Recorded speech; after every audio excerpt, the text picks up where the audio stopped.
I was diagnosed with lupus in Feb 2021. So before that, I wasn't aware of something called as lupus. In fact, like many of you all, I was completely unaware of something. So maximum I knew was something called arthritis, but nothing more than that. So I was a very hyperactive kid, always jumping around, playing and stuff like that. And whenever I used to come back home, to my surprise, I used to always have rashes here and there, my faces, hands and all over the place. But we used to feel like it was just because I was playing outside in the sun for a long amount of time or something like that. Then around 2019, I started working in an IT company. So we all know how IT companies are, right? So it's like a confined space, centralized AC and so on. And I used to have this, my fingers used to be pale in color, and after some time it used to turn like bluish color. I used to feel that it's a sudden change of temperature or so on, and didn't care it or didn't think of it of much of a deal to going to the hospital and talking about it or thinking it as a big issue as such. And then when COVID hit us, we were all stuck in our houses, bored to death, wondering what is happening and all that. And that's when me and my friends thought, let's just go out and hang out in Pondicherry for a while, like a change of pace. That's when in Feb, we all went to Pondicherry and we were just hopping from one beach to another beach. In the morning, I was all fine and everything was good. But in the evening, slowly, my energy started getting drowned from my body. And then by night, it came to a point that even to gulp a bit of water, my throat used to pain. Like I started having breathing problems. My hands and joints started swelling up. And in fact, I started having a very high fever. Now everyone is shocked over here wondering what this is. But at that particular point, none of us could think of anything apart from COVID, because all these symptoms that I'm mentioning were symptoms of COVID. So immediately, without wasting much of my time, I flew back home, I met my doctors, did the lot of tests possible, and then they said I'm COVID negative. So it's not COVID, and all the other tests that I've done, I've turned negative, and nothing to be, nothing which is giving us the idea of what this problem is. So the doctor was like, might as well just conduct these few tests. Anyways, it's not there in your family history. Let's just check what's wrong and just checking it. Then we went ahead and this test. To my surprise, I turned out to be strong positive. And at that point, I was shocked, wondering what this disease was, because in fact, I didn't know what it is. He kept explaining to me that it was something related to my immunity system and so on, but my brain was blank, because I have never heard of something in which our own immunity system is affecting my own body. That's when I'm trying to log back and think every story that's been happening from a very young age in my life, it's being correlated. So it's not something that happened in one fine day. It's been happening for so many years before. But at one particular time, my body just couldn't take it, and that's when it hit me.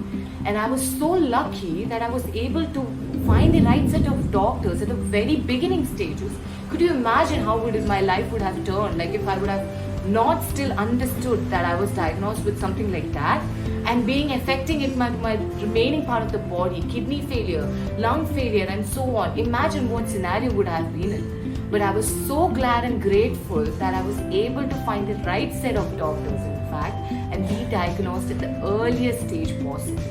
So my life had been complete upside down after that, but at least I'm grateful at most possible, because if it wasn't at the earliest stage that I would have been aware of this particular disease, I don't know where or how I would have been at the present stage now. Hi, I'm Suzanne. I'm a lupus patient and activist. 4 years ago, my painful symptoms began. My skin was inflamed, my hair was falling off, my nerves felt like there were pins and needles inside them. I had a fever almost every evening, and I was throwing up everything that I ate. And over the course of a year, I had visited about 9 doctors, but not a single one could diagnose my condition. But finally, at the age of 22, I was diagnosed with an autoimmune disease called lupus, specifically lupus nephritis class 4, which is the most aggressive type of damage that lupus can cause to the kidneys. So I had to get a blood transfusion done, and I was started on 6 courses of chemotherapy. Because of the late diagnosis, I had developed a lot of secondary illnesses like anemia, because of which my hemoglobin was really low, and also I had severe joint flares as well, and I was given a very high dosage of steroids, and as a result, my look had completely changed. Today, my health is not all rainbows and sunshine as you can expect. In fact, my kidneys have deteriorated further, and new health complications arise from time to time. But lupus for me is a continued journey of faith and healing, and it has forged a relationship with God that has given me more peace than I ever had even before lupus. So now I find joy in people that I love and comfort in books and music and movies. One of Lupus Trust India's major focuses is definitely on getting lupus listed under the critical illness category. To the persons with disabilities, so invisible disability and the quality of life, is something that we have consistently noticed in patients, and including in my case, it's actually invisible disability. I could look normal, but functioning can be a huge challenge. And the fact that I'm able to do what I'm doing is because of this incredible support system that I have, and it's my family or the group of doctors, And so, with PWD, since lupus affects the youth at their most productive phases of their lives, you're talking about 10-year-olds to the age 25-30 predominantly. That is the age most productive decisions are made, whether it's your school, college, masters, marriage, children, and so what happens is those who are giving competitive exams or government examinations miss out on that few years of preparation. They start with a disadvantage, and so with lupus being listed under that category, it gives patients extended age limit, and it makes this world a more equitable and inclusive place, for patients like us to live in, and not just survive or barely live, but to also thrive, in its own essence. Awareness is the top priority. That is one area we have complete control over. That is where a lot of the fate of a patient's life can change if there is awareness. Having said that, it has increased a lot in India.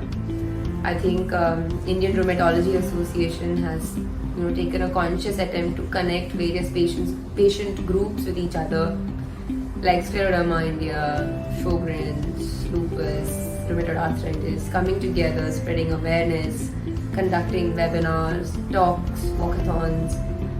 And so once that is taking place, you actually see patients reaching out to you through mails, through social media, asking for guidance, asking for rheumatologists near them, where they can go, where they can get these medicines.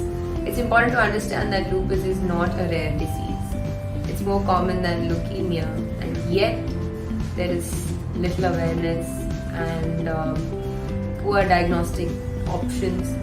Of course, in the last 5 to 7 years, availability of these blood tests like ANA profiling, anti-DSD, and C3 complement, these factors, and so because lupus does not have one test that will be like, yes, you have lupus. No, it's a combination of tests and a combination of symptoms that's when the rheumatologist or your doctor concludes, and so the initial diagnosis can be it's a catastrophic health expenditure.